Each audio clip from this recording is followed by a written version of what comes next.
Oh yeah, welcome to another episode of Abbey of the Lemur. Oh, crap. Well, it seems it's not running real heavily in the government or the military or anything like that, but it seems as though more and more people are finally acknowledging the fact that there was a separate race of human beings that came into existence right around the time of World War II. I think most of them cropped up around New Mexico, and a lot of that could, of course, have been because of the atomic testing. And if you want to look, I think that particular race of people just kind of proliferated between the 40s and the 50s before people finally realized there was something going on and decided to snuff them all out. You know, I've heard a lot of stuff about how a lot of the kind of mixed races of people like the Melungeons and the Kallikaks and whatnot were kind of targeted by the eugenics crowd and real nasty business. You know, they took all these people, doctored up pictures of them so they looked like they were cavemen or whatever, and just basically hounded those people out of existence. And the government's really not owning up to any of that kind of activity as far as this particular race of people went. But if you ever knew any of them or saw any pictures of them, and unfortunately, these people's pictures were not doctored. Just literally children of the atom, I guess you could say. A lot of their faces were just kind of distorted. They did have like the kind of low foreheads, a lot of them, and the protruding brow, would you say? I don't know, just kind of slope-browed people, and their noses and mouths were all kind of fucked up, and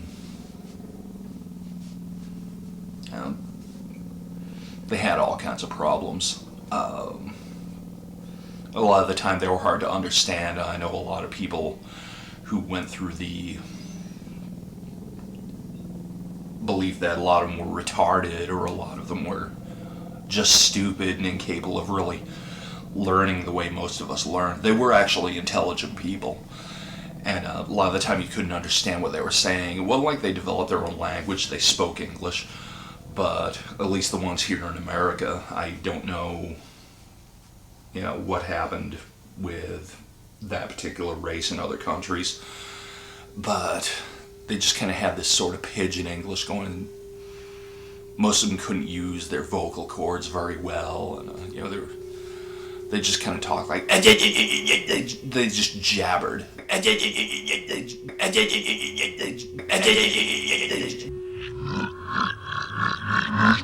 They were almost they just kind of jabbered, kind of spoke their own deranged form of English. A lot of them did have kind of natural technological savvy. They didn't know what to do with it. For the most part, you had a lot of these people who were just, I don't know, a lot of these folks were, well, they were deformed. What can you say? It was the nuclear testing and everything else that came out deformed. They were their own separate race of people. They came out, they were deformed, people that had like arms missing. And you'd see sometimes even some of the younger kids just sitting there with like little soldering guns, taking a bunch of metal rods and pulleys and whatever, trying to solder them on, create like an artificial arm. It didn't always work out the way it should. I mean, they did have an amount of technological savvy, but it didn't always work out the way it should have. It's like, I think a good deal of what you saw was they'd be cordoned off to reservations and killed, or if not killed, at least then marginalized and, I don't know, cut off. We used to have a few of them in my neighborhood back when I was a little kid, and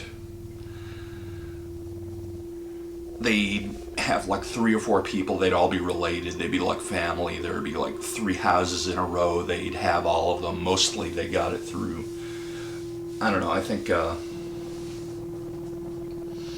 some of the patriarchs of those families were the people who, if you ever saw Atomic Cafe, they were the people who marched off into the mushroom cloud, and there'd be the sergeant up there saying, okay, now you'll notice that the mushroom cloud is the most beautiful explosion you've ever seen, and, march into the radiation. And so I think a lot of them, at least to start off with, had these kind of things where the army would take care of them. But, you can't allow that kind of a mistake to go too long. But you looked in their houses and, when you went by their homes, it's like the grass was all overgrown and,